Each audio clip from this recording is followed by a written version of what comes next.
Hey KD,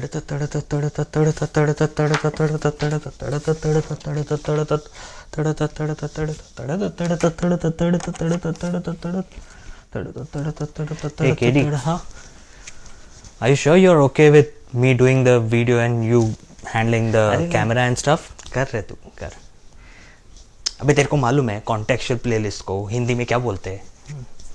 वो छोड़, मेरे को तो प्लेलिस्ट को हिंदी में क्या बोलते हैं वो भी नहीं मालूम। फेयर इनफ, या तू करना, छोड़ना, तू कर एंजॉय कर रहे।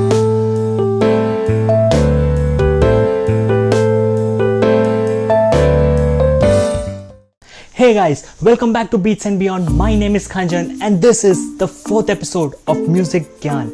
And in today's episode, we're going to talk about contextual playlist. This is the third in a 3-part series video. You're asking where's the first and second? Actually, I started writing about music technology in my blog. I wrote the first and the second part of it. The first part was about cassettes, second part was about CDs. And I wanted to write the third part, but I stopped writing blog and I started making YouTube videos. So I thought this is the right time to finish that 3-part series. So here it is. We are living in an era where technology is constantly evolving.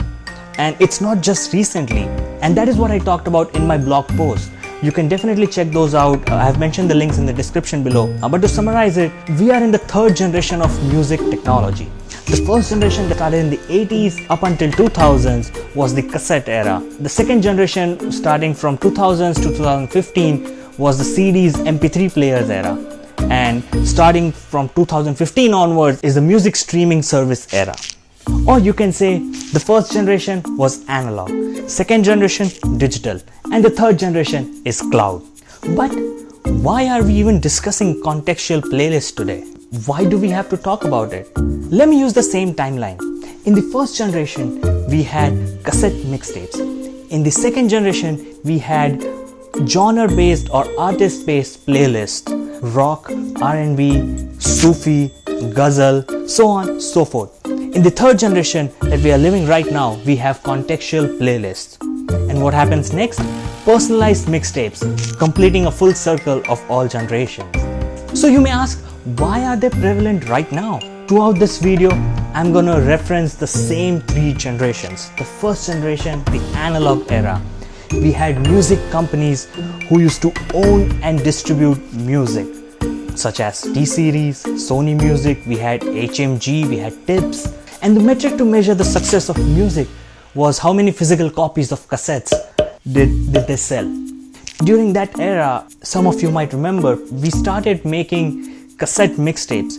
We used to buy 4 or 5 cassettes, if not buy, borrow cassettes and record one song from one cassette, another song from another cassette, so on and so forth, and create like a one cassette which had all our favorite songs. In the second generation, the digital era, we had the same distribution channels, same success metrics. However, music companies now realize that people are making mixtapes of their favorite songs. So they started selling MP3 CDs which had a collection of all the good songs. You would find Kishore Kumar MP3 CDs or Kumar Sanu or Sonu Nigam CDs. Well, that's all good, but people started extracting songs from those MP3 CDs, audio CDs, started uploading it on the internet, and the whole generation of pirated music came into existence. Which means we had to enter the next generation, which is the cloud era. In this generation, music companies are no longer in the distribution business. They are purely content creators. The distribution business is owned by all the music streaming services, Spotify, Gaana, Sawan, Apple Music, YouTube Music. And with the change in roles and business models, the success metric has also changed. And it's not as straightforward as sales. We'll talk about this success metric later in the video. Now, because these music streaming services own music from all different music companies, they have enormous data. What data? The metadata of these songs. Let's take a step backward and try to understand what exactly is music metadata. Metadata is anything that makes a song identifiable. We try a game on this channel of guessing a song by just listening to it.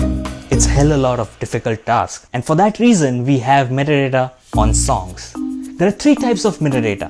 The first one is descriptive metadata. This is everything that you see on a song detail page. The title of the song, the artist, the year of release, the music director, all the instrumentalists, the movie it's associated with, genre, everything that is a fact about the songs.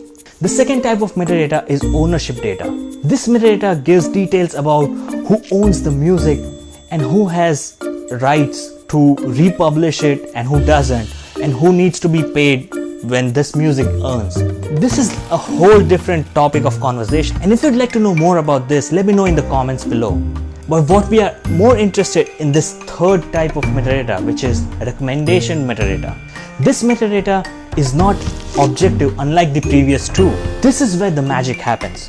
This is the secret sauce for each of the music service company that they are holding tightly to their chest and are betting against being the number one player. And with the information we just talked about, let us come to our main discussion. How are contextual playlists generated? It is a two-part process. Music streaming service use descriptive metadata and ownership metadata to generate recommendation metadata.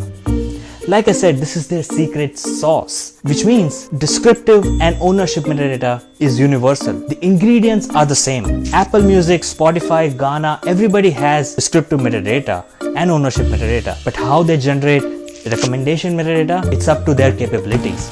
In order to generate recommendation metadata, these companies use complex machine learning algorithms and AI techniques. I know I threw some complex terms, so let's break it down.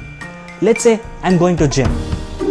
I know I don't go, but let's say in my dream I'm going to gym and I want to play a song while I'm exercising, when I'm lifting weights. I pick Dangal's title track. Why do I pick it? How do I pick it? Or for that matter, you know this is a charged up song. It motivates you, but we as human can tell that. How do we tell a machine that this is a gym song? Another example would be Zinda from Bhag Milkha Bhag. We know the lyrics, we know it's a fast-paced song, but how do I tell a machine? Well, I have to explicitly tell them and train them. Let's say I have a list of 50 songs and I want to identify which of these are motivational songs. I will go ahead and manually tag each of those songs based on if they are motivational or not. And then I will give it to machine with other metadata attributes. The machine will run algorithm at the back. And when I give it a new song, let's say I give it a Tunak Tunak Tun with all the metadata attributes, it will try to predict whether that is a gym song or not. And collection of these predictions makes playlists. You'll say, yes, that's a playlist based on song, but how does Spotify or Gyaan or Savan know that I am going to go to the gym? Locations. We listen to our music on our phones. Google knows our locations. Apple knows our locations. They try to bring that playlist on top so that is the first one that you click on. Whoa, that's crazy. But why do these companies create contextual playlists? Well, to understand your music listening behavior.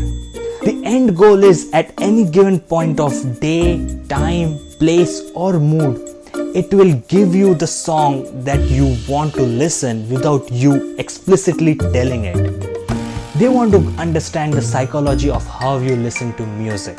The minimum number of clicks, taps it takes you to find that perfect song at that moment, the more likely are you to stay with that service, because it knows your tastes. And that is the success metric, to be the mind reader of your music tastes. But why is it even a success metric?